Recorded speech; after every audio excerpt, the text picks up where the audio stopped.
Hey guys, how's it going? Welcome to the guide. This is going to be a melee Xarpus guide. So this is pretty advanced method. I'm not even able to do it perfectly, so throughout this video my clips are probably pretty scuffed, but I'll explain it to you as best I can. And you should be really familiar with XZACT Part 2 because essentially it's the same method as the two-step method. The only difference is instead of taking one square back, you're going 2 squares back. So the timing is the same. This is the same DPS chart from the other video, XZACT Part 2. If you're using a 4-tick weapon such as the tent or the rapier, you can still follow this method. You'll be doing damage every single cycle, and those are your 3 possible scenarios. If you're using a scythe, you will be doing damage for 3 sets of 4 ticks, and in the 4th cycle of 4 ticks, you will not be doing damage. We'll call that the skip cycle. We'll go into it a bit later, but it's the same idea, it's the same timing and feel as XZACT Part 2 two-step method.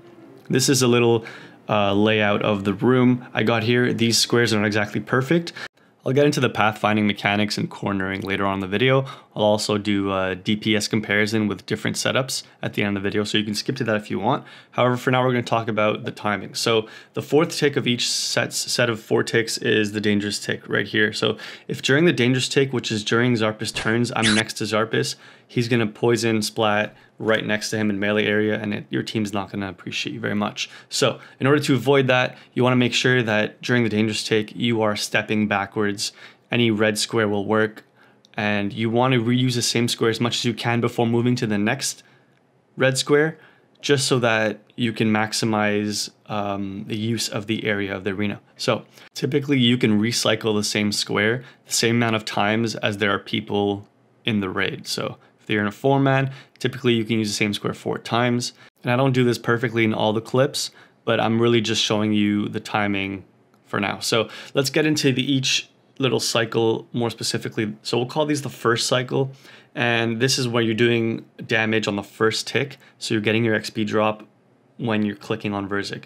The second cycle, you're getting your XP drop 1 tick later, and the 3rd cycle, you're getting your XP drop as you're clicking to the safe spot. So you're getting it the very last possible tick, which means that your scythe, because it's a 5-tick weapon, you won't be able to do damage in the skip cycle. Unless, if you do damage here, you're probably going to get a splat in melee distance. So we're going to call that the skip cycle, and we're going to identify it here. So starting the cycle here, I got a tick count on the bottom left, and I set the tick counter with XP drops that I'm getting throughout the cycle. So that's how I identify where I am in the cycle. We're going to watch this in slow motion, but just notice here that I'm in the 3rd set, so I'm getting damage on the 3rd tick, and now I'm going to do a skip cycle, and then we're back on the 1st cycle. So it really just repeats itself. All right, so in slow motion here, this is the 1st cycle. So I'm going to get the XP drop when I'm far back here because it's the very 1st tick. This is also called pre-movement. It's covered in another guide that I made about pathfinding mechanics. And this is the 2nd cycle, so I'm getting XP drop on the 2nd tick of the cycle. Click back on the 3rd tick, attack Xarpus on the 4th tick. Typically this is the best way to function and you'll never mess up. So 3rd cycle, 3rd tick, get damage, that's my XP drop on the 3rd tick. Click back and click on Xarpus on the 4th tick.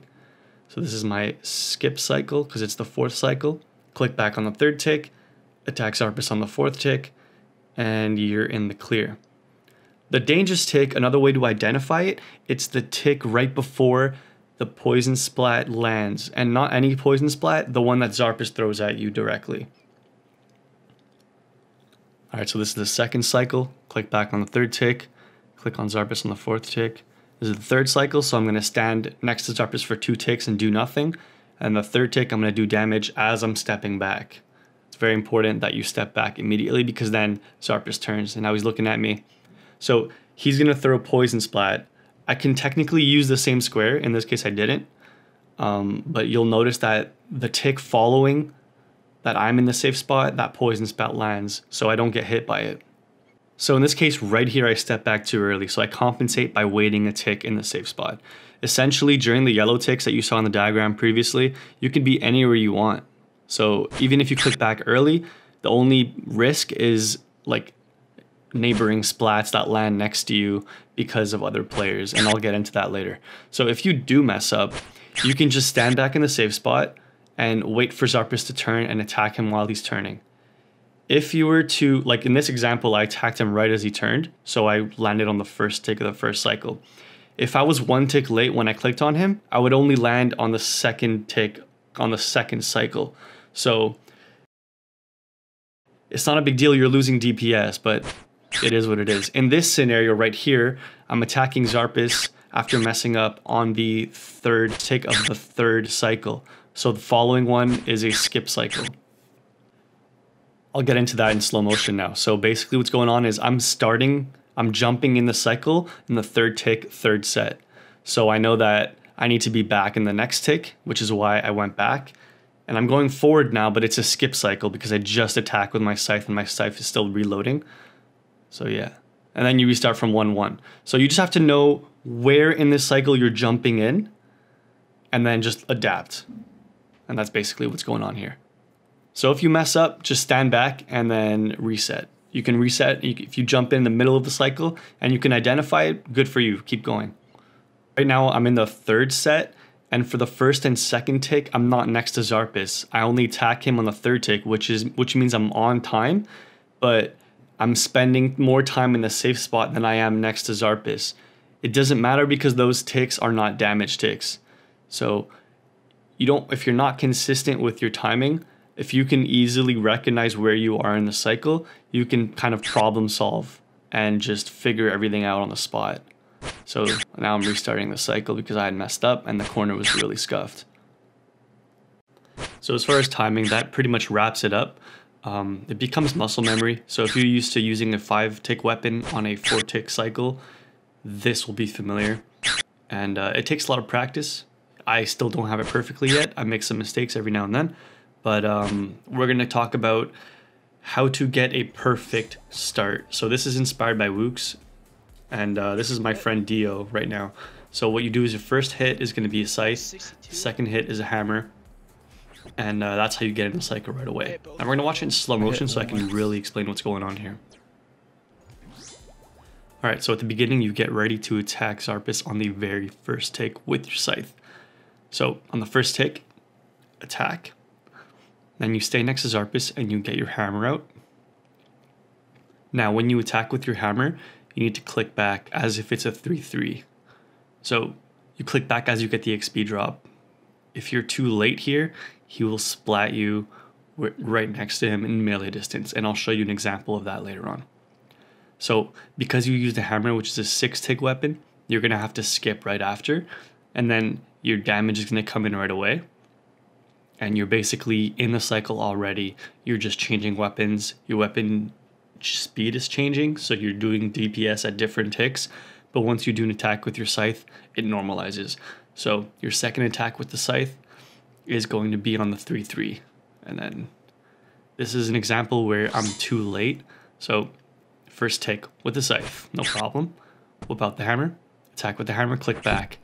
I click back too late, and because I clicked back too late, he turned before I was in the safe spot. So if you watch this in slow motion over here, I click on him and need to click back immediately. I waited too long before I click back. So now I'm next to him for the tick that he's turning. All right, pathfinding mechanics, my favorite part of the video. So the idea here is that you're going to use the arena as much as you can before you move forward so that you can make use of the space efficiently.